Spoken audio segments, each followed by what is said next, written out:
Like the idea is like wanting to make a move and do something big, but also like, man, do I really want to be having people? Do I want to have all these followers and then I got to keep up with this stuff? I don't really want to have all that responsibility for other people. Yeah. I grew up having responsibility for my siblings, and now if I Yeah. if I go after this thing and now I'm gonna be like having being responsible for others, I think Yeah. it's kind of like that moment of like I don't think you need to think about it like that, man. Like like I feel that if anything, you're on a journey, yeah, right? yeah, And if you want to use a metaphor of a kayak in a river, yeah. don't worry about who's looking on the shores. It's just you and your paddle in the water, and Mm, that's what I think of it. And I- like I'm at a point where it's like, this is my truth. You love it or you lump it. You know, yeah, yeah, Pass me with all the others. So don't. What I would encourage as a friend now, yeah. as a Thank you, brother, thank yeah. Who cares, man? you. Yeah, I think I try to live on a very daily basis where you know I just want to live ethically and morally every day and going to sleep every night knowing that I did everything I could mm, in every aspect. You mm, know what I mean? yeah. I like that. Yes. Who Eh. cares? Like if Instagram shut it down tomorrow, who cares? Like, right?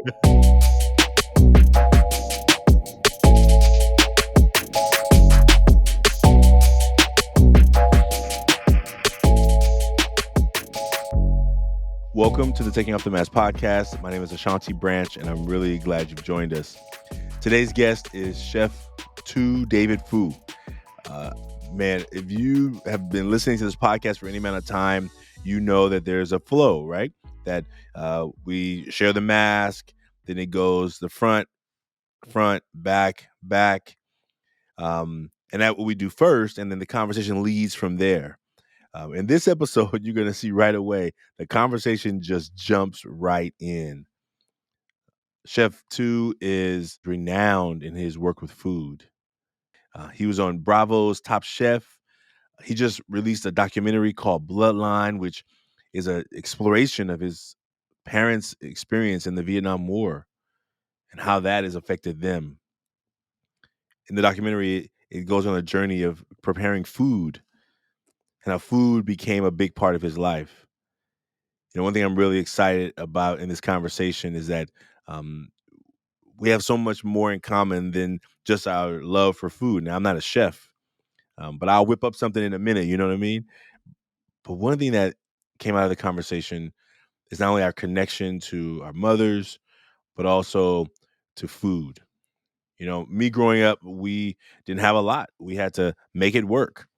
My mom had a lot of sayings when the money was tight, and she would never say we ain't got no money. She would say, "Tonight is go for what you know." That means you're gonna have to go in there and figure out what you can make out of what's in the kitchen. I got really creative and putting together some concoctions of a bunch of leftovers on go for what you know night. Some nights it was gonna be breakfast for dinner night because cereal and milk is a lot cheaper than preparing for some meat and whatever. And how much I love having cereal. Maybe it was we're gonna have air pudding. That was one of her favorite jokes. I don't know if you ever had air pudding, but just taste it. Can you taste it right there?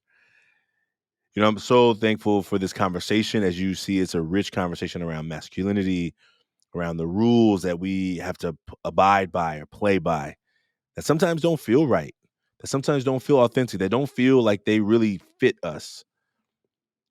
And maybe, just maybe, those conversations that we can have with more people in our lives that let us see that we're not alone.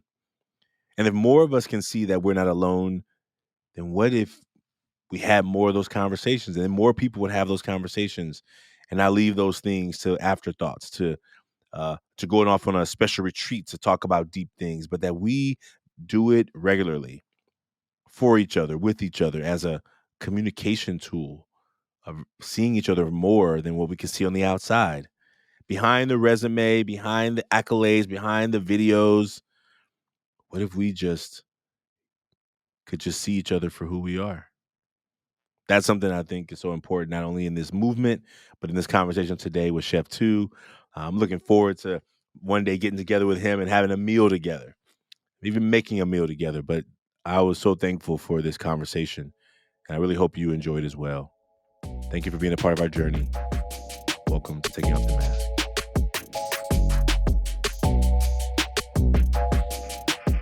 You're doing it right. Let's. I It's don't want fun. to. Yeah. Yeah, you're dropping gems already. We don't want to leave those gems laying laying on the cutting room floor. We're like, Yes, sir. oh man. Well, I caught him. I did catch him. I like the big M. I like the big M. Right. The like when you said that just right now, the idea of masculinity being the big M. Right. Like here is what Yeah. I have to do. It's usually like defined oftentimes by others.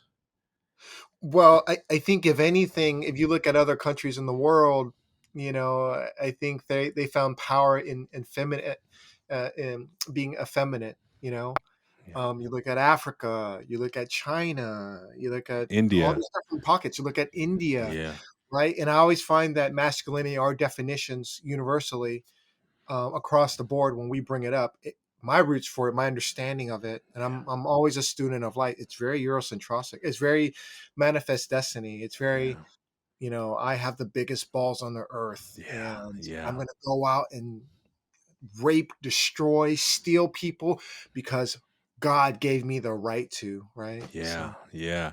And uh, even and even like emotionally around that. Like we just did a workshop last week, and a young man was he made we asked him to make a mask. I don't know what he did around the mask, but when we got to the second part where they got a chance to go deeper, yeah, there was some resistance. There was some resistance, and yeah, I saw the teacher talking to the group. I'm like, what's happening over here? yeah, And I went over and I realized, oh, she was trying to convince him why he should share his feelings. And I was like, oh, this is not going to work. This is yeah, never going to work, right? Because he's already decided that it's yeah, not safe. And so, no yeah, matter how much you try and convince him that it's good for him, and yeah. also coming from a teacher who's more providing a lot of motherly energy, which is beautiful. I heard what she was saying was beautiful, but he was already like, hey, this is Because he was taught that men aren't supposed to be like that's that. right. That's You know, right. and I think that's the thing is, they always say that America's young, America doesn't have any culture. They've been saying that over the past few decades, right? I Yeah, I think the thing is they have provided culture, especially to young men, and it's this poisonous culture of masculinity that's right. in our sports, in our arts, in our capitalism, in our Yeah, democracy. yeah, Like that's the other half of it, yeah. and I've done work in San Quentin Mm, penitentiary prison, working with incarcerated men, yeah. just as a rehabilitation program. And no matter how tatted you are, how Mm, masculine you are, what I'll tell you, every guy that I work with, every time they've nicked their finger a little bit, it's that universal feeling. Oh my God, I cut my finger. yeah, So it's those yeah. human elements, right? And That's right. and every time we cook something delicious, which was all the time, Yes. they would be like, "Wow, this is so good." It takes them back pre-masculinity, Yeah. and I think that's the thing. It's that we forget to be. And I try to remind, I think it's a forever battle, whichever my male counterparts exist, Mm, whether it's the people and partners that I work with, or even my friends. I'm constantly telling them, dude, it's totally okay to be human. And I don't even yeah. talk about like being sensitive or being. It's okay to be human and have human emotions. So it's okay to cry. That's right. That's right. The full self of humanity. Yeah, be Yeah. human. You know, Yeah. and I think that's what masculinity does. It voids men, young men in particular, to being human. And I think Yeah. Yeah. that's where all the destruction comes from. Like, I grew up with a very militaristic dad. Like, Mm, he's very sexist through tradition, yeah. through family, through war. Yeah. And he was brought up in a system where he was expected to shut up, provide, Mm, and be a machine. In addition to that, men in those in that era, men were expected to enlist in war, right? yeah. And they'll fight. And that's the thing. It's like it's so black and white in a sense where there's no complex narratives for identity. There's like, you're a man, this is Yeah. what you do. That's You're right. a woman, That's what I say this openly all the time. My sister is probably like one of the most masculine people I know, and Mm, she's a woman. You know, yeah, she carries those values because she's inherited that through my dad. Or for me, I went the opposite way. yeah. You know, so And I think you even think about the opposite way. And I would love to hear you say some more about that. Like, you're a chef, and I think that growing up, I think I experienced. I would love to hear how that it worked for you. Like, I was the man in my house. There was no father in the house, so I figured it out from people around me. But in my house, my mother was there, and then my sister was a first sibling after me, and so there's a mm, lot of that energy in the house, and also like I had to take care of my siblings, so I was always cooking and always cleaning yeah, and always so like when we would go to parties, or other people's house for a holiday, like I'm in the kitchen, I'm helping out, and yeah, I think that it was oftentimes not seen as why is Shanti in there? Why isn't he and her watching the game with us?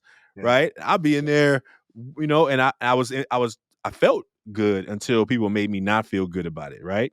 They I try remember. to emasculate you because you weren't doing masculine Oh, things, right? absolutely, absolutely. Uh-huh, Like, uh-huh. or they'll come in, they're kind of, "Hey, why you in here? Why you in here with all the women?" Yeah, And then even that question itself, it yeah, almost is like, "Oh, wait, I'm not supposed to be in the kitchen. I'm not. This is what I'm really good at, right?" Like yeah. well, we could go in there and watch a game, but I don't even know what the plays are called or whatever, right? Everyone else is enjoying those things, and I wasn't, and I felt oftentimes having to pretend like, oh, I don't really want to be in here with Yeah. cooking. I want to be in there watching the game. And I really It's didn't. I really didn't. But I felt the pressure yeah, from the uncles and the other people who weren't trying to like shame me, I think intentionally. It was totally a programming thing. absolutely. Why are you in here? I mean, Yeah, just even with that question, right? yeah. Um, And I love that you said that because emasculating a young man is such a dangerous thing, I think.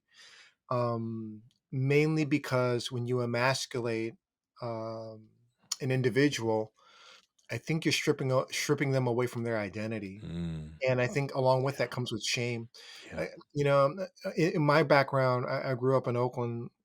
I have a few friends that passed away in the streets. A lot of them in criminal activity. And I think one of the consistent things that I found in that sort of space, where I had to learn to detach from, is that the street dudes would, if they wanted you to do something, they would emasculate you. You Yeah. know, Yeah. like there's the p word to call you a pussy. Oh They man. call you a bitch. They call you Yeah. they become homophobic, transphobic, right? Yeah. Yeah.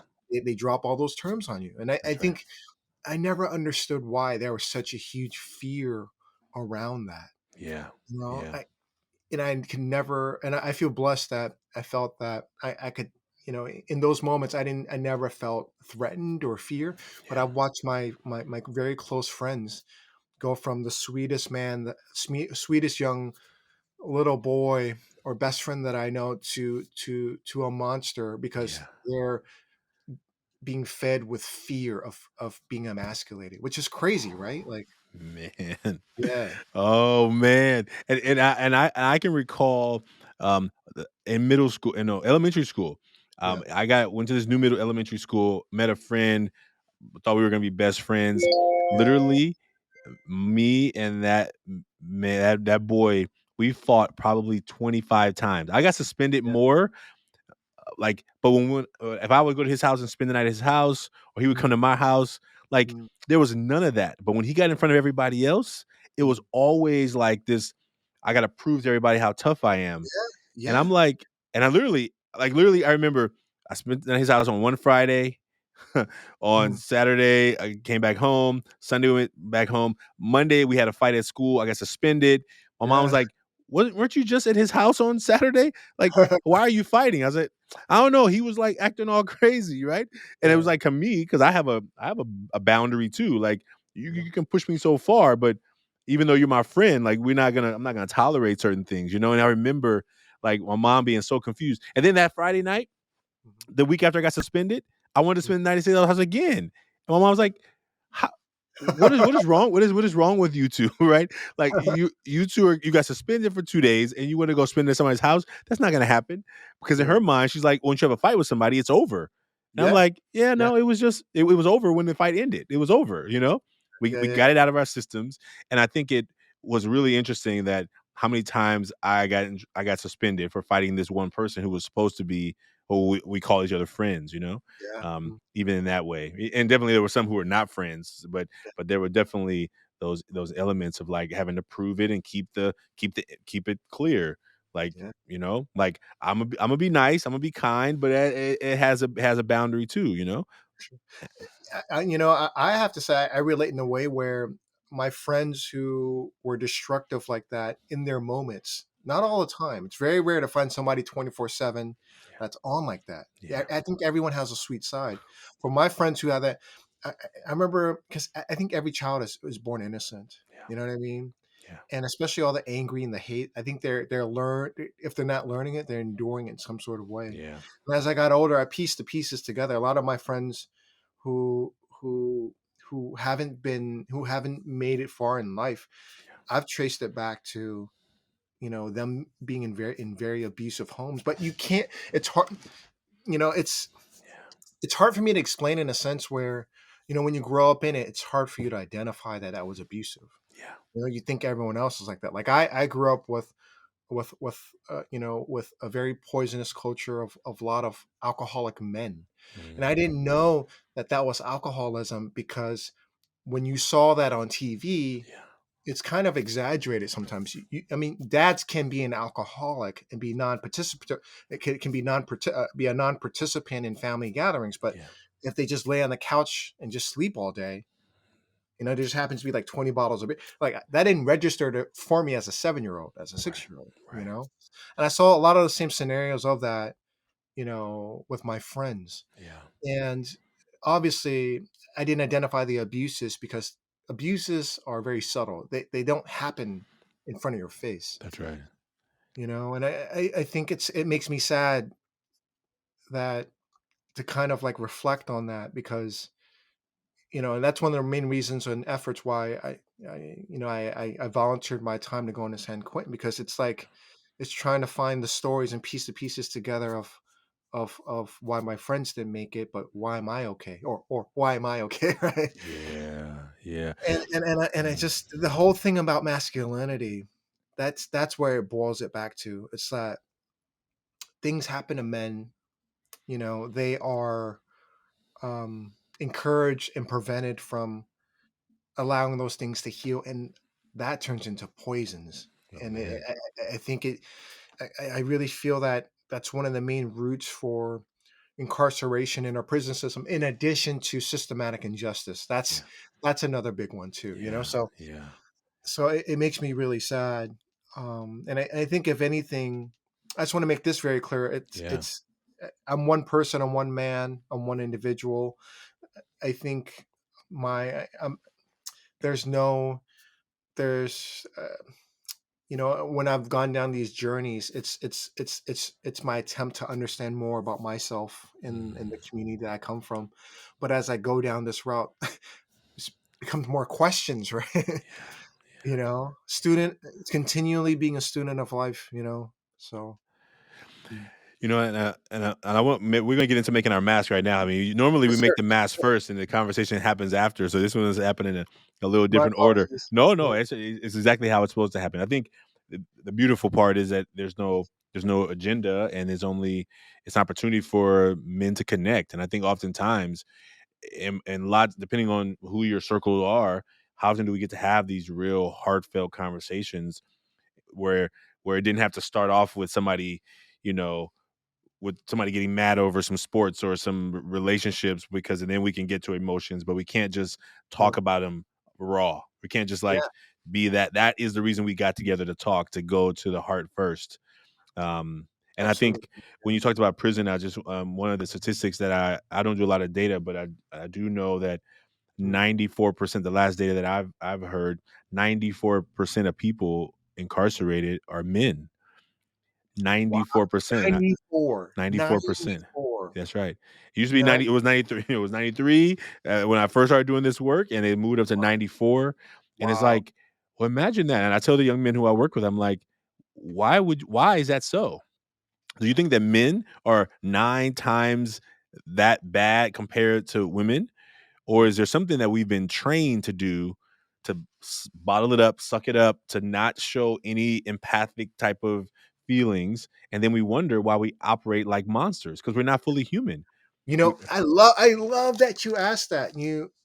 I feel that the power of narrative has been so powerful throughout history. yeah, That's why through the Crusades they burned all the Muslim books, yeah, all out through Europe, you know, yeah, because they wanted to eradicate, they wanted to erase, they wanted to change the narrative. And I think the importance of narrative is if you control the narrative, yeah. you can control the way people think. That's Then right. the way you control people think is because you create the symbolic things that the way people are supposed to do, or how they're supposed to be and how they're Yeah, supposed to act. that's right. Like King Henry. Or is it King Henry the who's the King Henry that rewrote the Bible? You know, I, but you know what I'm I, talking about, right? That yeah, was his thing. He's all like, "I want more power. This yeah, is the if I had people act this way and that way, yeah. I'm gonna, it's gonna benefit my kingdom. It's gonna benefit my wealth. Mm, Like, and yeah. I think that's what it is. And I think in modern day, I still, as of 2021, there's gatekeepers in media Oh where man. I've experienced it myself, Yeah, where there were opportunities to play Asian characters or be a Asian thing, and they yeah, gave me this template, like you're yeah, smiley, you're happy. Let's not say Oakland, let's say San Francisco, and yeah, I found that true for every marginalized group in the yeah, United States, at least in yeah. history. I think Ice Cube talks about this openly. Mm, The reason why he did Friday is yeah. because up to that point, there was only they only allowed black suffering sort of stories Mm, from the hood, and he yeah, wanted to celebrate. He wanted to show people that good things happen in the hood, yeah. right? So that's why Friday came out. Mm, And I hate to say it, but like it's the same thing with music too. All these rappers, all these R&B artists, everything in between. There's these gatekeepers. They only allow yeah, for this other narrative, where it's destructive, where, if you have all this money, you're going to spend it on these Eurocentric brands. You're not going to spend it in, a community that's full of black entrepreneurs, yeah, you're going to spend it on like these like historically slave owning yeah, yeah. high end luxury brands. That's right. It doesn't That's make right. any sense to me. Like, But and it's the cloak. It's a cloak, right? it's the It's cloak. it's almost like the Harry Potter cloak where he puts it on and he becomes invisible, right?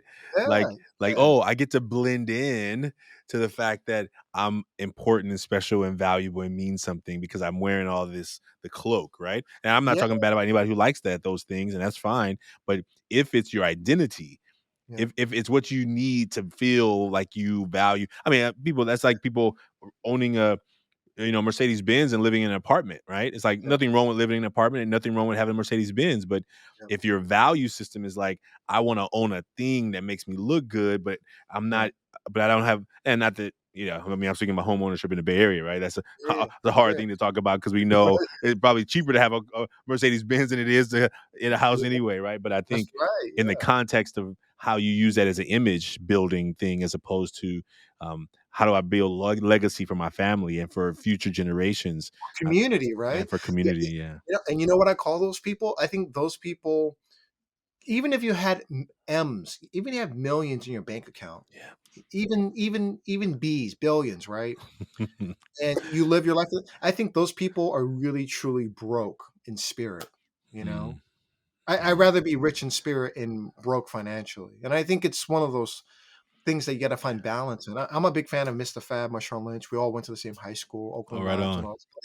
But they talk about that all the time. Like, why are you spending all this money on like, Yves Saint Laurent, Gucci, when you could Yeah, drop that same amount of money to, support your local community shirt, t-shirt producer, or whatever, around the corner, or whatever. that's right. That's right. Right. So I think that's the thing is like, I think America promotes. I think the capitalism world promotes too much individualistic narcissism, Yeah, yeah, and I think if we could look at wealth a little bit differently, is like look at the wealth of your community, yeah, opposed to the wealth of the world, the wealth of community, yeah, the wealth of your culture, society, whatever, right? yeah. Opposed to measuring the wealth of your bank account. I think that's the thing. I think it's incredibly difficult to migrate towards because we Mm, exist in a system that's exploited and gained wealth off of the backs of slaves and genocide of, mm. of indigenous people and stealing all their gold and kind of everything in between, right? Yeah, So yeah. how do you be better, when the head of the fish is already funky and bad, Mm, like, mm. right? And I think it's that same thing there you spoke about. Like it's the same thing how they make it seem as if Africa is such a poor place, but all the people are going there to take all the resources out of there, right? Till this Till day, this still day, to this day, right? And you China is trying to buy up East Africa right now because that's their resources are invaluable, invaluable, and invaluable. supposedly that's supposed to be the new Silicon Valley is Yeah, East Africa. yeah. So And you imagine that's and I think how we the narrative, whoever owns the narrative gets to create the power, right? Because yeah, if everyone turns their eye and say, well, there's nobody there, no one is valuable there. And same thing with our young people. When we talk about this work we're going to do right now around these masks, mhm, whether I'm in a private school in Marin or I'm mhm, in a middle school in Oakland, yeah, the masks are pretty similar. I mean, they're all their unique words and they're all unique, but yeah, it's yeah, the stuff on the front, the things I let people see, the things I don't let people see. And we yeah, recognize that no matter if you drove to school as a 15-year-old in your own yeah, fancy ride, or you yeah, got dropped off by your driver, yeah, or you walked to school or got it written on a bus, like yeah, the stuff that we deal with is very similar. It's not absolutely, stuff related. yeah, It's internal related. It's emotional. It's heart. And I think absolutely, that if we can get people recognizing that there's more to each of us than anybody that can see me, right? Anybody that can absolutely, see me, you see what you see, but you don't know what I'm really going through. You don't know what I've been through today, even, right? But you can make a judgment, right? And I think sometimes our judgments usually cause us to keep people at an arm's distance, right? Because we think we already know them. And I think that's part of the work that we're trying to do today around these masks is and I know that absolutely. in your work as a chef and as a on Top Chef and all these things you've done and growing your movement, I think that I imagine you've seen lots of people with masks, right? Absolutely, 'Cause absolutely. yeah, And I think I'm 36 years old now, married, and I think as I get older, not that I'm not that old, but as I get older, I think my tolerance for bullshit starts to slim every year. I treat it like a business. Like I only have, you know, 0.05% tolerance of bullshit I'm going to deal with this year. So I think as of this year, I'm trying to be more awakened every year that yeah, progresses because life is precious, right? yeah, yeah. And I'm starting to find that in my position Mm, as a blessed position with opportunity, with the blessing that I have a fan base and people corral to me as an advisor or a community person or any mm, media or food that I create. yeah, So I think I'm trying to take that with serious responsibility, and nice. all the values that I'm trying to preach out, I'm trying to reflect that into all the partners that I work with. Um, Oh man, so I had a media opportunity, and I'm just going to be very open about it because I think he's a piece of shit. Michael Chiarello and his team had a media project. I mm, found out that he was on there. I immediately said, I'm not going to work with this team anymore. And just for those who don't know, Michael Chiarello is known throughout the media locally here in the Bay Area for being a sexual predator as a chef. mm, He's been on Food Network, or he's a chef, kind of everything between. And yeah, there's not even any speculation. There's hardcore proven facts. So, yeah, yeah, and I'm yeah, pretty sure he's just in his camp, and I've known people who's been affected by him. But he carries a strong weight of masculinity. So I think that's one mm, thing that I'm. It's one thing to identify it. It's yeah, another thing to um. It's one thing to identify. It's one thing to preach about it. But yeah, I'm trying to live by what I preach, and I yeah, think yeah, that's probably my biggest struggle at the moment because I think it's one of those things where it's like, how do you make things right mm, within your reach, yeah, right? And Yeah. that's a very uncomfortable, hard thing to do. Yeah. That means you're turning down financial opportunities, media opportunities, Yeah. resources, and telling people to their face, having a very uncomfortable conversation about whether it's their masculinity, their ethical conduct, their moral conduct, which is all tied into that, and Yeah. telling them, I don't appreciate that, and I'm not fucking with you anymore. Yeah. In a Yeah. professional manner, right? Yeah. Without the curse words. I apologize. Sometimes I'll All do. good. Sometimes those do drop because I think sometimes people need to hear in that sort of way. Yeah. And I think, I try to remove this out of my vocabulary. Out of, I'm not trying to be a better man at the end of the day. At the end of the day, I'm just Mm. trying to be a better human. You Yeah. know, Yeah. just Yeah. period. I just want to be able to sleep at night. I just want to know that, you know, removing myself from the context of what a man is expected to do, Yeah. but just to be a better life partner to my wife. Yeah. Be a better friend, son, father, everything in between, being a better person, right? Yeah. So, and that's easier said than done, my friend. I think you know this, but I think it's the the effort. I think that counts, right? Yeah. I think that when you said that part about like Mm. as this age at 36 and then me I'm 47, right? So this Looking good, idea bro. Looking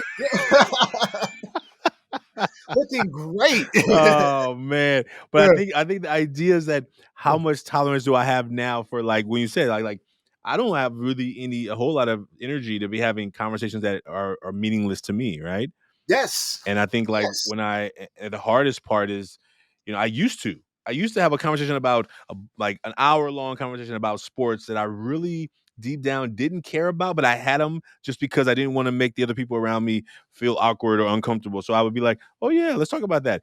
I'm not Sure. at all really interested, For but sure. ultimately I'll do it. I'll play along. For And sure. and I think when I got to the place where I'm like, yeah, I'm not. Yeah, I don't really want to have this. Oh, okay, that's interesting. Now, it does not do anything for me, right? Like when people say, "Oh, do you watch football?" I'm like, no, not really. I Mm. watch the highlights here and there. You don't Yeah. watch football, and then you can feel the judgment in the question, right? And Yeah. then you're like, am I having to defend something about myself because I don't watch a certain sport? But it's a game, right? Yes, absolutely, Yeah, absolutely. I've been emasculated in the same ways with my childhood friends up until this age, yeah, and I think from the way I figured it out, it took me years to kind of figure this out. But it's like I rather spend my extra time. I'm an entrepreneur. That's a 7 day a week sort of job. In addition to that, with my extra time, I rather just spend it with my family. And I think opposed to finding a husband. A wife activity and husband activity, we just do stuff together. And to be fair, she doesn't enjoy football. So I'd rather do things and spend time with her, yeah, which will better my relationship with my lifelong partner. Like that's my yeah, best friend. So I want to do things with my best friend, which happens to be my wife, yeah. you know? Um, yeah, man, Man, like I just I respect sports culture. yeah, I think if anything, I've benefited from it in very indirect ways in my youth, in the sense where it provided me a safe space, and yeah, invited me. So it taught me like discipline and sticking to a regimen. But I think yeah, there's so much poisonous culture in that, in a sense where uh, I don't appreciate the sort of toxic masculinity that's in there where if you're not a part, I feel like it's so like cult like, if you're not a part of this, yeah, you're going to yeah. hell. Or you're not a Right. part of this, we can't be friends. You're not a part of this, you're not a man. It's so cult Right. like, this weirdest Yeah. way. And I think that for any of your sports fans out there, I'm not talking bad about sports. I'm not. I think they have their place, and I'm glad for those who love them. I think Yeah, what I'm hoping that people catch from this, the nuance is if that is what you have to discuss in order to feel justified to sit in a certain group. If like that's my context around it, because I think I used that example twice today. But yeah, I love sports. I think sports are great. I just don't spend a whole lot of time watching them or talking about them. Like they exist and I watch it here and there. But I think what I really want to say is I had a young man in our program, and every time we would go visit people, he would meet adults in the work. They'd be like, "Oh, what do you want to do when you grow up?" Because that's what all adults ask, right? He's like, "Oh, I yeah. want to be in the NFL." And I was like, and I would be like, sometimes I'll be shocked when he said it because, Yeah. this is a young man who I never see carrying a football. I've never seen Mm, him make one play. I've never mhm, seen him on a team. He's never worn a uniform. And I'm like, okay, Yeah. well, you are a sophomore in high school, and you every time we meet people, you tell them you're going to be in the NFL. I know you like how it feels when they Yep. respond to you. Oh, Yep. really? Because it's dopamine, right? To tell Yep. somebody that thing is, which is the epitome of athleticism, it Mhm. makes people actually get excited. People get really excited, and then Mm. you get excited. But if your reality doesn't live up to that, if you're not on a sports team, you're a sophomore in high school, you're not even on a team, Yeah. you're probably not going into the NFL. I mean, there's a lot of things that can happen later down the line, but I also to help him see, and I told him one day, I said, hey, can I just check in with you? Like, why do you tell people that? Like, is that what you really want to do? And he was like, well, yeah. I said, but you don't play. How Yep. how are you gonna achieve the highest level and you don't even have a practice that is training and I think what I wanted him to do, I don't want to kill his dream because an outsider could say, "Oh, you're trying to hurt his dream."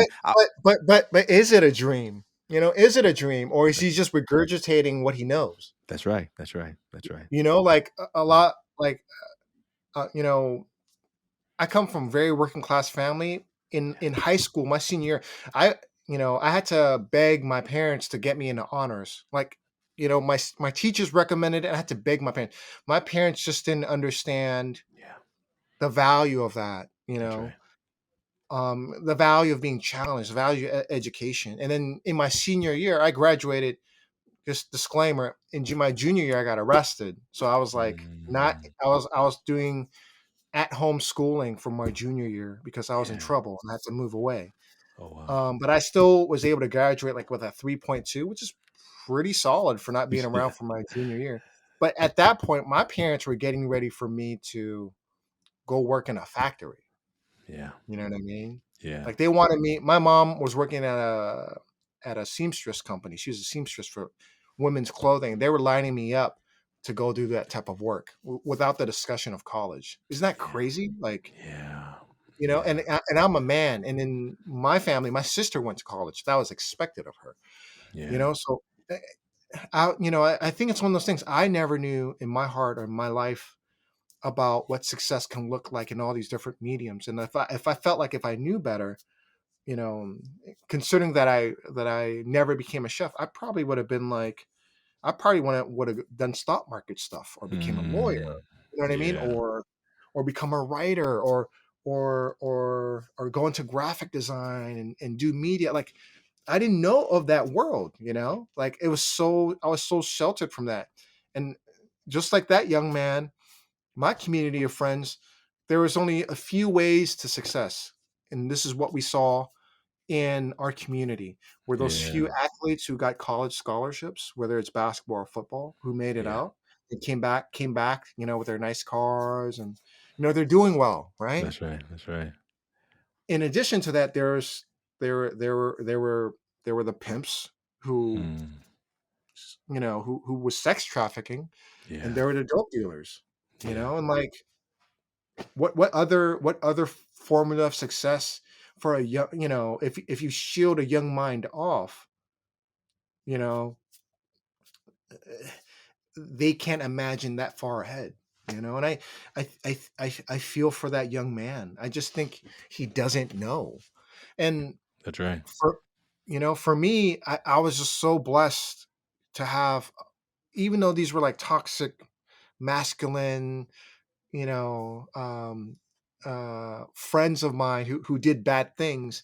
I was so blessed that throughout my high school years I would cook, we would stay out late night and, we would cook. I would cook on a barbecue grill, and I got motivation from them in this most indirect way. Like, "Tu, you can cook. That's what you should do. You should be a chef." And, Food Network was just popping off like during my high school years. So I think by like sort of the grace of God, if you will, Yeah. or the grace of the universe, without Yeah. being religious, Yeah. it steered me in that sort of way. And I think it's one of those things, man. It's it's narrative. I don't Yeah. feel like we're providing our youth, with the appropriate narratives, or the narratives for them to kind of be what they can be. And the only place I've seen narratives Yeah. like that offered is those private schools or those really Yeah. rich schools Yeah. like Piedmont or, Yep. Yep. or Palo Head Alto, Royce or right? Yeah, or right there. yes, That's right. yeah, Man, oh man. Okay, let's do this. Okay, this is exciting because sure. we've done this show and we haven't even done the mask and we've already been talking about it. I think in essence, um, why don't we do that? Why don't we make the mask and then I think All right, it will just round out the thing. And I think this is the first time we've made it almost to the end and we haven't even made them, which is beautiful, right? Because cool. it's usually the conversation starter. Well, man, in this activity, there's only 3 steps, right? We draw a Yeah. picture of a mask, and Okay. then we write 3 words on the front, which are things that we gladly let the world see, and then we write so that basically let's use the left side as the front, and then the right side is the back, Got and it. then on the back we write 3 things that we often don't let people see. I think, can I this is to be fair, I feel like I'm pretty open about it. Um, Okay, I don't know if there's anything that I withhold at this good, moment. Like, I'm blasting Whitney Houston, George Michael, like, Boy George sort of vibes. nice. I hug, I praise Martha Stewart, like, Oprah, and, like, I think I've already navigated to that space, but I think my wife would probably be better at identifying that for Mm. I think when you think about, I'm thinking it's like things that you like. Let's say if we think about things that typically like, so if you think about the front, it's just things that like walk out the door. Now your wife, she knows you intimately in a deeper way, right? But let's say like yeah, when you like normally just head out to like regular daily opportunity, work or stuff or play. uh-huh. Here are the qualities that I gladly. Here are the ones that I don't usually like talk about. Right, like these are the things Yeah, that the backer. I think I got an idea. Okay, Yeah. all right. So I trust whatever you put is fine, and if it's blank, then it's blank, right? But I think whatever you do is going to be just great. And we've already been talking, man. I think we've already hit at a lot of topics, and I think um, uh, be- in this idea of this conversation around masks, that's just how we've and I think that when you talk about that young man who I talked to the other day, I was like, he had a different thought. He was like, "Oh yeah, man, I don't see the need to talk about this stuff." And then Mhm, what you're saying is, I talk about it regularly. I talk about these things regularly, which is beautiful. Um, mhm. and I think that um, so the front we got. Let me see. So let me keep writing. So let me see. And I think we've also like as we've been involved in this podcast and this is our second year of it, we've been like, why don't we do a different format? We're making start doing like a format where it's like IG live and we just we talk to people for like 10 minutes or something, more short form where we're just like, hey, let's just talk about these masks. I think that sometimes Yeah, I mean, I think, busy people, it's hard to find an hour to sit aside, right? Got things going that's on. And we're trying to make it easy for people so that young men and people can hear from people, everyday people, but also we don't need to have an hour. We can, an hour just gives us more time not to be rushed. But even in 10 minutes, it's like, well, let's talk about our masks. Today, absolutely, what does the mask absolutely, look like, absolutely, and I Yeah. love that because it's so shareable on social media too, the Yeah. IG Reels. I think that's maybe the next thing we're gonna do. I think I'm gonna try and experiment with this week, and Go, invite some people for a 10-minute podcast and yeah. see what happens. Sign me up for those social media things if you, when the time comes for that, Oh so. man, I would definitely do that for sure. I can't wait to hear about the next pop up because I gotta get me. I gotta. I've been watching so many of your videos. I feel like I have not tasted your food yet, so like I wanna taste. Yes, I stopped the pop-up, like, a few years back, and I did this Okay, full pivot to the media space, so right now I'm a filmmaker. nice.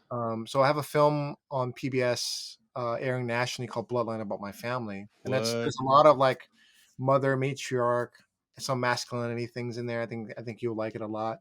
And then Okay. I'm working on another film that we're pitching to Sundance. Nice. Our deadline is, like, this week. Okay, okay. Well, man, I look forward. Well, and blood. Okay, so we'll make sure we put all that in the show notes so that people can see Yeah, it. So please. I want to see it myself. I think I Thank you. appreciate it. And I heard you talk about your mom, so I'm Yeah. really interested in talking about that.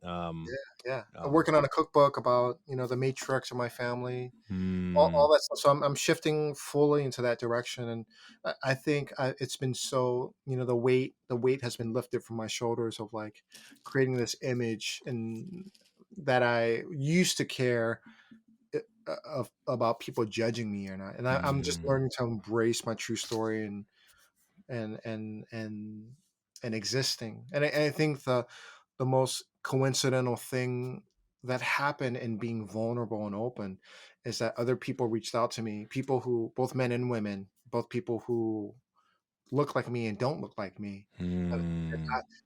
I feel so seen by you being so vulnerable, open, and honest. And I think that's, to me, is so much more fulfilling than being considered masculine or manly. Yeah. Oh man. Oh man, I appreciate you for that. And that's what I saw this past week. We did a workshop, and like starting off in the first 5 minutes, I lost it. And I was like, no, this can't happen. And I was like, I was tearing up, and I'm like, okay, Sean, we just started. We can't start off like this. And it was that moment of like trying to really get them really clearly bought in, but also Yeah. like trying not to lose it. Right? It's like a dance between the being. Yeah, I feel like those are the ultimate icebreakers, because if you come in and be vulnerable with them, they're Yeah, more likely to be vulnerable with you. yeah, yeah. And I think that's the way. You That's know, it. That's that's it. the way. Be Well, vulnerable. it Mm, is, and I yeah, think I heard Kevin Walton say something like, "Vulnerability is your truest, authentic version of you." Right? absolutely, The a truest, thousand percent. Mm, yeah, yeah. it's So, hard.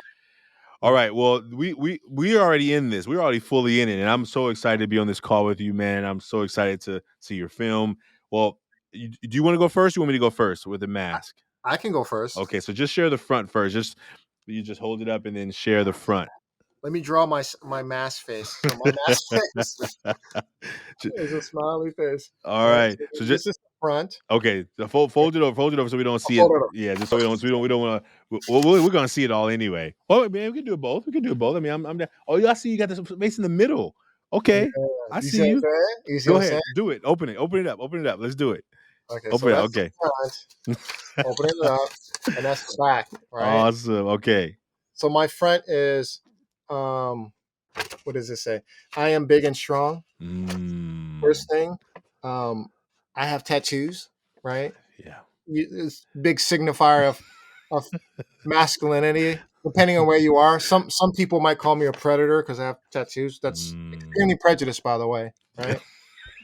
And then the other one is I'm a chef. Those are things that I wear in my outer shell, right? Nice. I think these are things that I've been working on over the past few years that I'm trying to be more comfortable with. And I think at the end of the day, as long as it's my true, honest self and my true story, and then identifying that to be true about me, Yeah. not that it defines me, I think it'll be.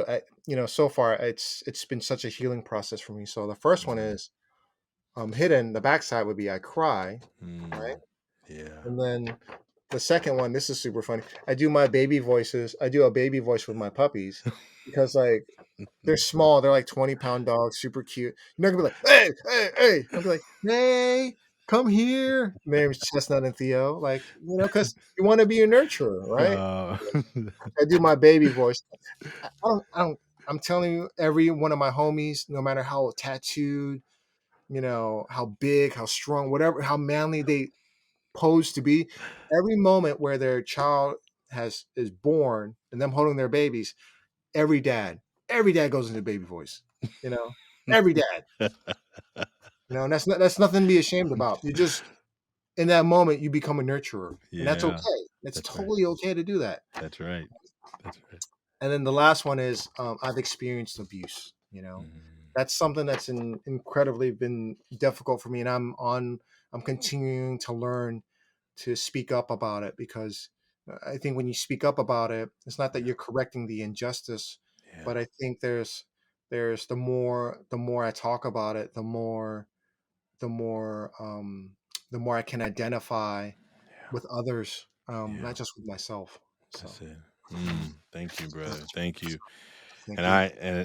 and just to resonate, I've also experienced abuse, and it's been Mm, it's just recently been a story that I've been able to mm, let go of, yeah, Yeah. So thank yeah, you for that. of course, man. And it's so hard as men because just to be very a little bit open about it is that it really affects our relationships with our romantic partners. It Yeah. affects the way we treat kids and our Yeah. expectations. It for me it's rooted into like I have nightmares about it, but it Mm, wasn't the actual abuse. It came in the form of like monsters and like yeah. you can't interpret it. Like it Yeah. affects you in these sort of different in all these different ways. I feel like a lot of times it's the root of my anger because Mm, in my abuses, mine were sexual, like yeah. I felt emasculated, and I found that in my teens, I had to prove my masculinity because of the shame, Yeah. Yeah. and I can, I know, Mm, that other people who've experienced my sort of trauma and other men who've experienced this sort of trauma, like a lot of them haven't had the blessings that I had to steer me in the right direction. yeah. Sometimes that anger can be easily corralled to do the wrong thing, Yeah. you Yeah. know? Yeah. So, And mine was also sexual, and I think mm, when I was 8, and I think what I began to do is I began to eat, mm, literally to as a cover it coat. up, right? That's right, and Mhm. I ballooned. I can see pictures where I just began For to sure. just balloon, and in my even to my adulthood, I was just like, why do I have like I didn't really ask the question because I was always a big guy, right? I played Yeah, yeah, football, and I was like okay, but I realized only recently, over the last, 2 years, that I go to food for comfort, and yeah, food is a way for me to escape and make feelings kinda get better, right? yeah, And I yeah, think but it's not good 'cause I have an addiction to flour and sugar, and yeah, the best things in the world are made with flour and sugar, for and, sure. I love them, and they love me in all the wrong ways, Yeah, health-wise, yeah, and I think that I didn't know that I was doing that. I didn't 'cause I actually had put the memory in a really holding place, for and sure, just over the last 5, 6 years for when it sure, came back, I was like, "Oh." for sure. Yeah. So thank Yeah. you. Thank you for that, man. Thank you No, for no, sharing that, and, I think absolutely. with a lot of young people and when you talked about having young people who I meet who are self-harming in lots of other ways. I mean, I was self-harming with my teeth, right? Eating. But Yeah, I yeah, mean, some are self-harming with cutting, some are with drugs and alcohol, and some are just yeah, jumping into relationship after relationship after relationship, trying to find wholeness.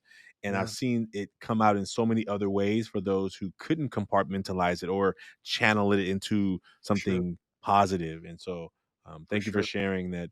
for You sure. know, Absolutely. I echo that in a sense where I felt because um, I felt that um, it was kind of known in my family, and I felt unacknowledged in this weirdest way, but no one ever talked about it. It was yeah, kind of like just swept under the rug. And then I felt because of that, I felt so destructive. mm, I felt that I would get into fights all the time.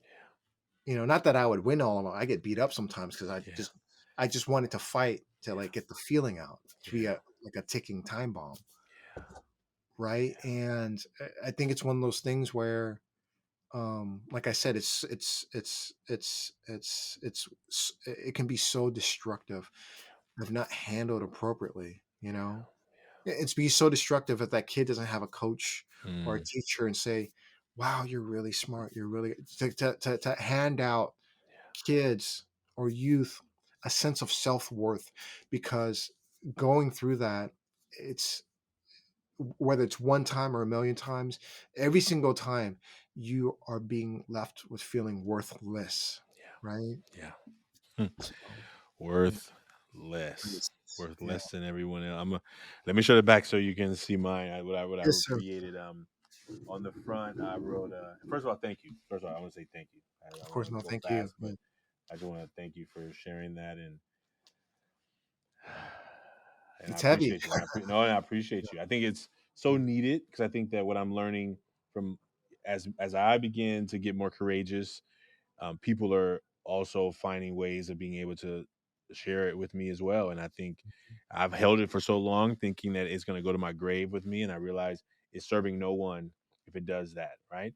And Yeah, I absolutely. and all the good things I've done is a result of those things, and all the some of the bad things I've done are a result of those things. And I Yeah. tell people I'm both awesome and a jerk. You know what I'm saying? Like I'm both, right? It's like We all come from scars, you there know? it is. There it We all come is. from scars, you know? Mm. Oh man, thank you, brother. Okay, well Well, here's thank the you. front of mine. The front says funny, serious, and dedicated. Uh-huh. And then the back is fear of failure. I wrote, "Mama is so important to me." Love it. My mom's been traveling for a while, so I haven't seen her in maybe 3 weeks. So it's Yeah. I usually see her a lot more often. So Yeah. um, that's coming up present, and Yeah. worry about being enough, right? Yes. Like in these big goals and dreams that I have, like Yeah. sometimes I'm just like, oh come on, like like the idea is like wanting to make a move and do something big, but also like, man, do I really want to be having people? Do I want to have all these followers and then I got to keep up with this stuff? I don't really want to have all that responsibility for other people. You know, Yeah. I grew up having responsibility for my siblings, and now if Yeah. I go after this thing and now I'm gonna be like having, being responsible for others, I think Yeah. it's kind of like that moment of like, I don't think you need to think about it like that, man. Like like I feel that if anything, you're on a journey, yeah, right? yeah, And if you want to use a metaphor of a kayak in a river, yeah. don't worry about who's looking on the shores. It's just you and your paddle in the water, you know, and Mm, that's what I think of it. And I- like I'm at a point where it's like this is my truth. You love it or you lump it, you know. yeah, yeah, Pass me with all the others. So don't. What I would encourage as a friend now, yeah. as a Thank you, brother, thank yeah. Who cares, man? you. Yeah, I think I try to live on a very daily basis where you know I just want to live ethically and morally every day and going to sleep every night knowing that I did everything I could mm, in every aspect. You know mm, what I mean? yeah. I like that. Yes. Who And- cares? Like if Instagram shut it down tomorrow, who cares? Like, right? Like that's what happened to me during this pandemic. Honestly, like yeah. I had a TV show at KQED PBS, fully funded. Everything was set out for me to like succeed. You know, in 2020, and then all that got ripped from underneath me, and I had to Yeah. like detach from whatever I felt like I deserved Right. Right. and just kind of start all over. And I think at the end of the day, who cares? Yeah. I think just live and love righteously, man. That's all you got to do. I love that. You know? Man. Yeah. Man. Tu David Phu, brother. Yes. I am so glad to have had this conversation with you. Man, I think we could go for 2 hours. We could have this be our. I feel like it doesn't have to stop, but I know we asked you for this amount of time. Yes, sir. I so appreciate you, and I hope that we do continue this connection. I do Absolutely. hope we do, and I wish you luck in the journey towards Sundance. Will you let folks know how they can follow you, learn the things the projects you're working on that you want people to know about? Will you tell us here, and we'll put them in the show notes as well, but let us Yes. know what things you're working on right now. Thank you so much. So if you guys want to follow me, you can follow me at Chef Tu David Phu on all the social media handles: TikTok, Instagram, Twitter, Facebook, LinkedIn, kind of everything across. And then if you guys want to follow my projects, just go to chef2.com and subscribe. Be a part of like this movement, the group that I have, where anything comes up you get a update in your inbox. And just to kind of circle back, I'm a filmmaker now, and I create everything from long to short format, from photos to films to kind of everything in between for social media. And I have a film out on PBS that's airing nationally called Bloodline. If you just Google search Chef Tu and Bloodline. You'll be able to watch it for free on YouTube. And then I'm working on another one, but stay posted on that. Plus, every film that you work on, it takes about 2 to 3 years, man. There's no shortcut to that. So hopefully soon. Well, thank you. And I'm gonna reach out to you about the film after you figure out this next project, Yes, sir. because I want to talk to you about the work we're doing with these masks around the world, and maybe we Amazing. can we can work on a project together to support some people to take those Yeah, masks off. that would be amazing, Ashanti. Like being on this podcast is such an honor of mine. I Oh love the man. film as well, the documentary, excuse me. Oh man. But anything that I could do to support this, we need to grow the flames of this Yeah. movement, and let's make the world a better place, Let's do especially it. yeah, Let's let's do it. start with young men. Oh man, thank you. So nice to meet you. I'm looking forward to connecting again. Be well, and look forward to seeing you soon. Likewise. Bless.